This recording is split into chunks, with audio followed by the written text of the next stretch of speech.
Bismillahirrahmanirrahim. Assalamualaikum warahmatullahi wabarakatuh.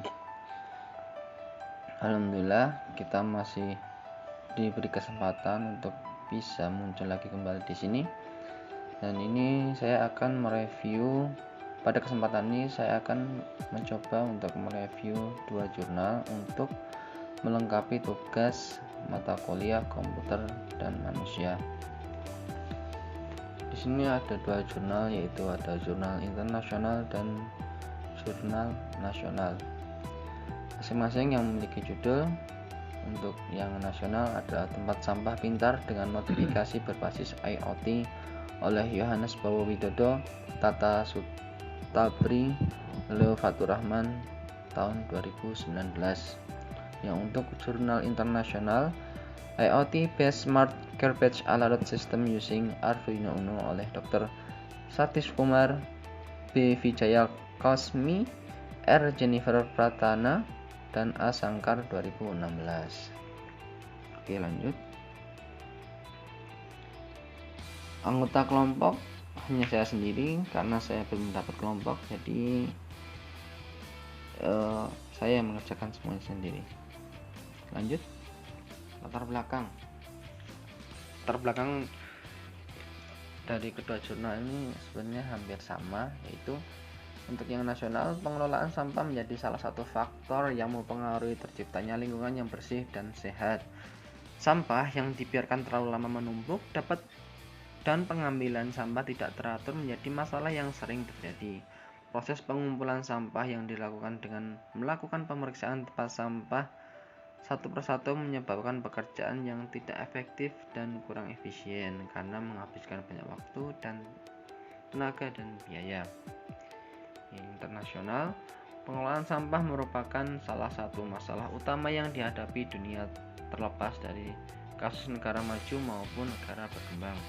Masalah utama dalam pengelolaan sampah adalah tempat sampah yang di tempat-tempat umum akan meluap jauh sebelum dimulainya proses pembersihan berikutnya, menyebabkan berbagai bahaya seperti bau tidak sedap, efek kumuh ke tempat itu yang memungkinkan menjadi akar penyebab untuk penyebaran berbagai penyakit. Untuk menghindari semua itu dan menjaga kebersihan publik, maka dipasanglah tempat sampah cerdas. Latar belakangnya hampir sama, yaitu tentang bagaimana pengelolaan sampah yang terjadi di area publik atau tempat-tempat umum. Lanjut. Rumusan masalah. Untuk yang nasional itu ada 2 poin, yaitu 1. Pengambilan sampah yang sering terlambat mengakibatkan sampah yang menumpuk. Jadi ketika kita ada di taman atau dimanapun lah, itu sering terjadi penumpukan sampah ketika batas maksimal itu seberapa dan jumlah sampahnya seberapa itu tidak bisa menampung. Kegiatan pengumpulan sampah oleh petugas yang selanjutnya, kegiatan pengumpulan sampah oleh petugas kebersihan tidak efisien, menghabiskan banyak waktu dan energi untuk memeriksa kotak sampah. Ini yang dibilang tadi, jadi tidak ada sistem atau pengaturan yang bisa digunakan untuk memeriksa sampah ini kapan harus dibersihkan. Untuk internasional, masalah utama dalam pengelolaan sampah adalah tempat sampah di publik yang akan meluap jauh sebelum dimulainya proses pembersihan berikutnya yang dibilang tadi. Jadi ketika seharusnya seminggu sekali, bahkan kurang dari seminggu, itu sampah sudah penuh duluan. Kedua, tidak adanya sistem untuk memonitoring tempat sampah secara berkala. Sama yang seperti poin nomor 2 yang di nasional, itu tidak ada sistem atau pengaturan pengelolaan sampah ini secara otomatis. Jadi mau nggak mau orangnya itu harus mengecek. Sama yang ini di poin 3, tugas kebersihan harus mengecek tempat sampah satu persatu sehingga kurang efisien. Ya mau nggak mau, karena nggak ada sistem, kita harus cara pakai manual, harus mencek tempat sampah satu-satu, mana yang belum dibersihkan dan mana yang sudah dibersihkan. Oke, lanjut. Tujuan penelitian. Yang nasional ada 2 poin, mengurangi sampah yang menumpuk akibat terlambat dalam pembersihan. 2. Tempat sampah dapat mengirim notifikasi bahwa tempat sampah sudah penuh. Untuk yang nasional itu hanya bisa mengirimkan notifikasi bahwa tempat sampah itu sudah penuh oleh sampah. Jadi ketika sampah ini sudah diberi batas maksimal berapa kira-kira jarak sampah ini ketika penuh, maka ketika sampah sudah mencapai jarak tersebut, maka dia akan mengirimkan notifikasi ke petugas. Yang untuk internasional, membuat sistem smart city dengan mengurangi sampah yang menumpuk. Petugas kebersihan sampah dapat melihat tempat sampah yang sudah penuh.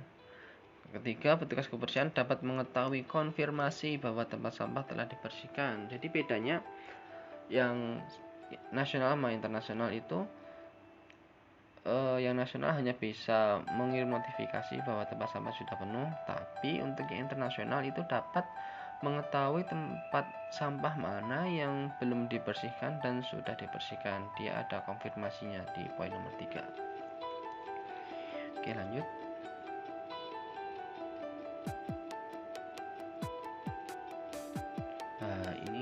Perancangan sistemnya. Ini saya jelaskan sedikit tentang bagaimana flowchartnya ya. Yang nasional itu pertama mulai, kemudian ada sensor ultrasonik di situ. Kemudian tempat sampah penuh atau tidak. Nah, ini ketika sampah terus dimasukkan sampai batas maksimal. Dalam jurnal ini dikatakan batas maksimal itu adalah 40 cm dari ultrasonik. Jadi ketika sampah belum mencapai jarak 40 cm tersebut, maka sensor ultrasonik akan terus membaca. Dan ketika sampai 40 cm, sensor ultrasonik akan meneruskan informasi atau sinyal ke WMOS D1. WMOS D1 itu apa? Itu adalah sebuah modul microcontroller yang sudah include jaringan WiFi. Jadi konsepnya seperti Arduino tapi sudah ada WiFi-nya. Kemudian mengirimkan sinyal itu ke Blink. Blink mengirim notifikasi melalui email ke petugas kebersihan. Blink itu adalah platform untuk OS mobile atau untuk operasi sistem mobile untuk iOS dan Android yang digunakan untuk kendali modul WMOS D1 dan sejumlah perangkat IoT lainnya. Ini selesai, jadi hanya untuk bisa mengirim notifikasi ya. Yang internasional ini memakai bahasa Inggris, kita baca dulu ya. Start, truck comes close to RFID tag mount, RFID reader send signal, tag response to signal, RFID reader reads data from tag, ES reads data from RFID reader, data verification BES, valid not valid, discard data is arranged to specific format, control send data to GPRS modem sends SMS to server and authorized persons, server updates database and. Langsung saja mulai. Truk datang dan menempelkan RFID ke RFID signal. Jadi RFID itu modelnya seperti kayak kartu itu ya. Tag namanya itu RFID tag.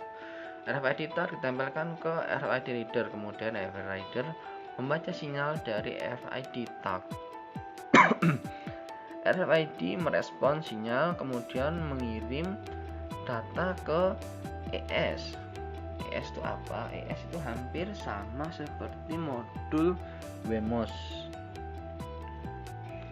Dia lengkapnya ESP8266, biasanya itu seperti itu. Kemudian data dari RFID reader, ketika datanya valid maka akan diteruskan. Ketika tidak valid maka data akan kembali harus membaca ulang ke RFID tag mount. Ketika valid maka data akan langsung masuk ke specific format, Kemudian mikrokontrol akan mengirimkan data ke GPRS modem. GPRS modem akan mengirim SMS ke server dan ke petugas. Kemudian server terupdate dan selesai. Nah, RFID ini fungsinya buat apa tadi? Yang poin 3 pada tujuan itu untuk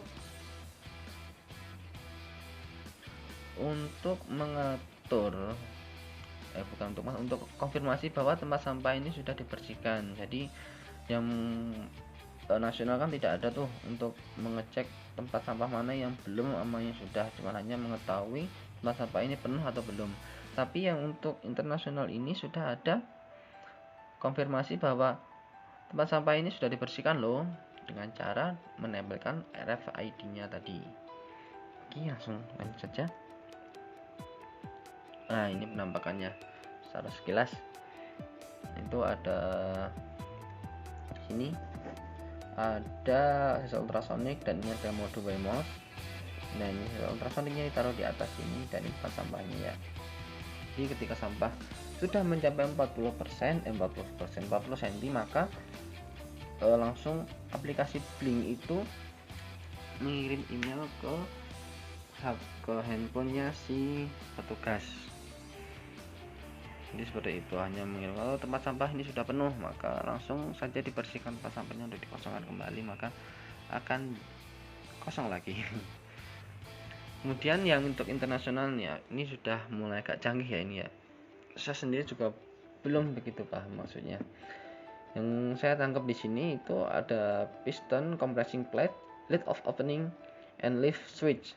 Jadi yang saya baca di jurnalnya itu ketika dia tempat sampahnya belum penuh, ini kan kondisi 1, ini tempat sampahnya belum penuh nih, dia itu masih bisa dimasukin sampah. Nah ini untuk tempat atau lubang untuk memasukkan sampah. Ketika masih ini penuh, pistonnya itu masih di atas, dia masih ada ruang di sini, jadi sampah masih bisa masuk. Nah, bentar maaf, pencet. Nah, ini ketika sampah sudah penuh mencapai batas ini nih, maka piston akan turun, kemudian dia akan menutup pintu ini. Jadi tempat sampah tidak akan bisa dimasuki lagi ketika tempat sampah sudah penuh. Nah, dalam jurnalnya sendiri itu disebutkan ada beberapa level untuk mengetahui status si tempat sampah itu sudah penuh atau belum. Level 1 itu lebih dari 75 cm, itu artinya tempatnya masih kosong, masih ruangnya masih banyak. Level 2 itu 50 cm sampai 75 cm, itu 50%. Level 3 25 cm sampai 50 cm, di atas 50%. Kemudian yang level 4 kurang dari 25 cm, kemudian dia akan mengirimkan notifikasi bahwa tempat sampah sudah penuh. Jadi buru-buru tuh petugas harus cepat membersihkan sampai tempat sampah menumpuk. Nah, ini ada dua status juga, yang lebih besar dari 75 cm maka statusnya itu sudah dibersihkan. Jadi tempat sampahnya itu membaca sama seperti ultrasonik tadi. Ketika jaraknya masih di atas 75 cm, maka mikrokontroller atau ESP nya itu mendeteksi bahwa ini tuh masih penuh, masih kosong. Tapi ketika sensor ultrasoniknya tadi udah mendeteksi sampah udah sampai jarak kurang dari 25 cm, maka itu sudah harus cepat dibersihkan karena tempat sampah sudah penuh. Oke, lanjut ya. Hasil dari penelitian yang jurnal nasional, tempat sampah pintar dengan notifikasi berbasis IoT akan mengirimkan notifikasi melalui email jika tempat sampah sudah penuh, dan petugas pun dapat segera membersihkan sampah pada area tersebut. Kemudian, internasional, tempat sampah cerdas dirancang untuk pemantauan tepat dan pemeliharaan sampah. Sistem ini mencegah pemilihan sampah secara tidak teratur dengan mengirimkan peringatan petugas kebersihan secara berkala dengan mendukung status pembersihan secara real time menggunakan RFID untuk konfirmasi untuk status tempat sampah yang telah dibersihkan. Jadi kesimpulannya dari penelitian ini, untuk membangun sebuah sistem yang dimana mengatur atau memonitoring sampah secara tersistem, ya seperti itu.